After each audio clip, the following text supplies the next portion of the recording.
I won't have to interrupt you, Ms. Taylor-Roy. So, Ms. Taylor-Roy, please go ahead for 5 minutes. Thank you very much, Mr. Chair, and thank you to all the witnesses for being here. Thank you, Ms. Mitchell, for being here in person. I'm sorry I'm not there either today. But I did want to go back to some of the things that have been stated or stated as fact. My daughter is an equestrian and is familiar both with racetracks and with the competitive world. I do not know of any horse person who competes who would transport their animal, whether it's for breeding or competition, according to the standards that are set for both. Obviously, they're the same for whether it's equestrian or horses being transported for slaughter. But I don't know of anyone. And I'm just wondering, both, I know you're from the racetrack and the equine sector, whether you have ever heard of someone from that sector transporting 3 or 4 horses in a small wooden crate and going for, 28 hours without food, water, and drink. I'm wondering if you could address that. And just if you have any anecdotes, that would be great, either Mrs. McLaren or Ms. McLaren or Ms. Curry. I can certainly answer that. I can tell you that we have about, I'll use Woodbine Racetrack as an example because that's the largest one in Canada. Generally, between 15 and 20 horses will come in to race over the course of a racing season. Usually they come in groups of 2 or 3. There are some that come in on private planes. Anyways, these horses are in padded stalls. They are bandaged up. They have straw under the horse's feet. They are given access to food and water throughout the flight. They sometimes travel with a vet the whole way. So it is a very different experience than what is being described here today. Thank you, Ms. Curry. And how about you, Ms. McLaren? Have you? I've never seen it in my experience, but mine is limited just to my daughter's world, and I'm sure you've seen a lot more.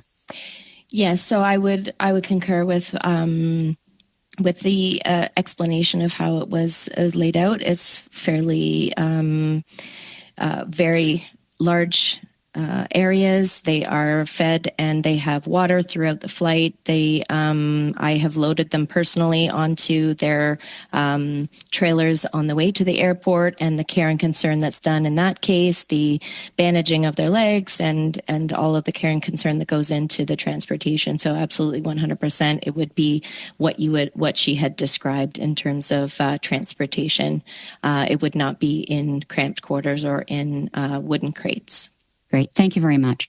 And I think, there seems to be this concentration on, the standards are the same. We understand the standards are the same. I think the question is whether the standards are humane for the transport of a companion animal, of a very sensitive, sentient animal that is being transported for their death. And when they're not cared for, when no one's at the other end to greet them or to make sure they're well, I think there's a very different standard of care applied, let's say. And I did want to just refer to, Ms. Caitlin, I was wondering if you could comment on Wheel Jill Farms. My understanding is that most of the large exporters of horses for slaughter are actually from Ontario.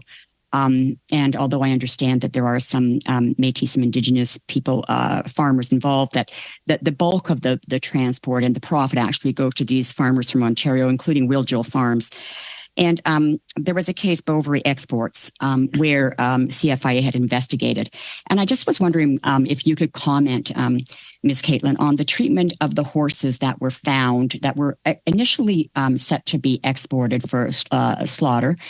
But the condition they were found in and the kind of care, standard of care that was applied to those horses versus what we've just heard from both the racetrack and the equine, the sports sector.